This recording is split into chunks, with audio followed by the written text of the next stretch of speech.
முதலமைச்சர் விஜயின் உத்தரவை தொடர்ந்து தமிழ்நாடு முழுவதும் முதற்கட்டமாக 50 டாஸ்மாக் கடைகள் மூடப்பட்டுள்ளன. தமிழ்நாடு முழுவதும் வழிபாட்டுத் தலங்கள், கல்வி நிலையங்கள், பேருந்து நிலையம் அருகே உள்ள 717 டாஸ்மாக் கடைகள் மூட முதலமைச்சர் விஜய் உத்தரவிட்டிருந்தார். அதன்படி சென்னையில் முதற்கட்டமாக வழிபாட்டுத் தலங்கள், கல்வி நிறுவனங்கள், பேருந்து நிலையங்கள் அருகே உள்ள 10 டாஸ்மாக் கடைகள் மூடப்பட்டன. இதேபோன்று கோவை மாவட்டத்தில் முதற்கட்டமாக 4 டாஸ்மாக் கடைகள் மூடப்பட்டன. அரசின் இந்த நடவடிக்கைக்கு பொதுமக்கள் வரவேற்பு தெரிவித்துள்ளனர். 717 கடை மூட சொல்லியிருக்காங்க. இன்னும் கொஞ்சம் மூடுனா கொஞ்சம் நல்லா இருக்கும். பெண்கள் மகிழ்ச்சியா இருப்பாங்க குடும்பத்தில எல்லாரும். தமிழ்நாட்டில் பூரா ஒயின் ஷாப் பூரா மூடுறேன்னு சொல்கிறாங்க.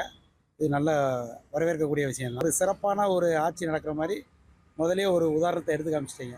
வழிபாட்டு ஸ்தலங்கள், பள்ளிக்கூடங்கள், பஸ் ஸ்டாண்டு பக்கத்துலலாம் இருக்கிறது அதை உடனே அதை அப்புறப்படுத்துறது ரொம்ப ஒரு நல்ல ஒரு இதுதான், பாராட்டக்கூடியதான். அது தஞ்சாவூரில் 2 கடை, பட்டுக்கோட்டில் 2 கடை, கும்பகோணத்தில் 2 கடை, எல்லாமே பஸ் ஸ்டாண்டுக்கு பக்கத்தில் உள்ளது, கோயிலுக்கு பக்கத்தில் உள்ளது, ஸ்கூலுக்கு பக்கத்தில் உள்ள கடைங்கள்லாம் மூடியிருக்காங்க.